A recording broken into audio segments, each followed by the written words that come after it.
Right, Johnny, so my perfect, simple pub starter is a very, very delicate spiced crab rarebit. Bit of crab, bit of chilli, bit of coriander, delicious. What are you doing? Sounds perfect. I'm doing the old classic, which is just pate. Simple chicken liver pate, a little bit of toast, and that's it. Very nice, very nice. Fantastic. So I want to cook the livers, but I do my livers slightly different, I think.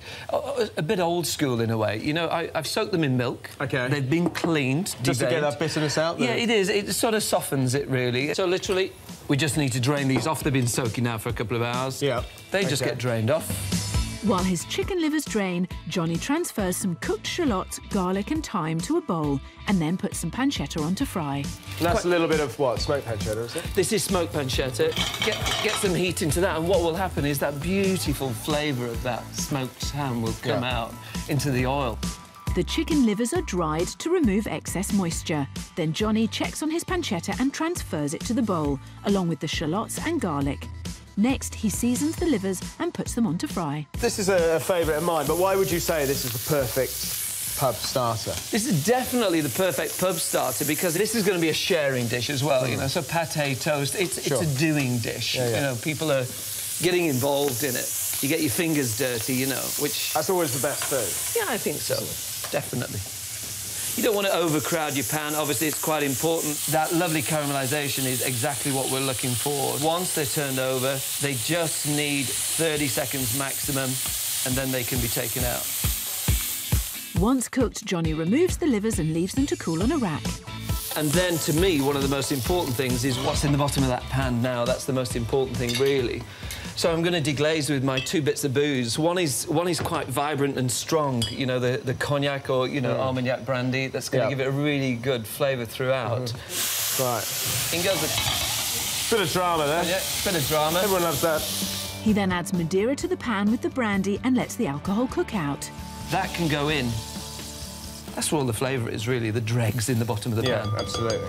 He transfers the pancetta and shallot mix to the blender along with the livers and gives it all a good blitz. A great pate needs to be a little smoother to me. This is just some melted butter. Another blitz to combine the butter, and Johnny has an unusual ingredient to cut through the fat in his pate. So just a little drizzle of balsamic vinegar. You don't need to use much. A final blitz and the liver pate is nearly done. Johnny transfers the pate into a serving pot and he gets the rest of his melted butter to seal the top. That's going to set first, but what I want to do before it goes in the fridge, just allow it to come down a little bit, just temperature-wise. You know what it's like in fridges. So I'll set that to one side. OK. With Johnny's chicken liver pate cooling, Matt needs to get cracking with his simple pub lunch starter, crab rarebit. He starts by making a white sauce and melts some butter for the roux base. Butter's foaming, it's beaten in the flour. Right, a little bit of milk. I've got a whisk to hand, just in case I need it. Make sure there's no lumps, very important. With the sauce made, Matt turns his attention to his crab, which has been pre-cooked. Whip off the claws. You cook this for, what, 8 minutes? Cook it for about sort of 8 to 10 minutes, and then just let it sort of cool a little bit in the stock, take it out. Delicious.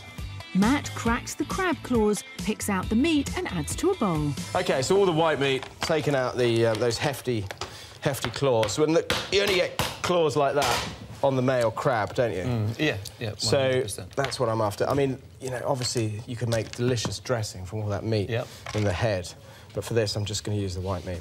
Well, I'm just going to pick through this, make sure there's no shell, because you don't want to be chomping into that, and then it's all going to be mixed together, and we're nearly there. Very simple.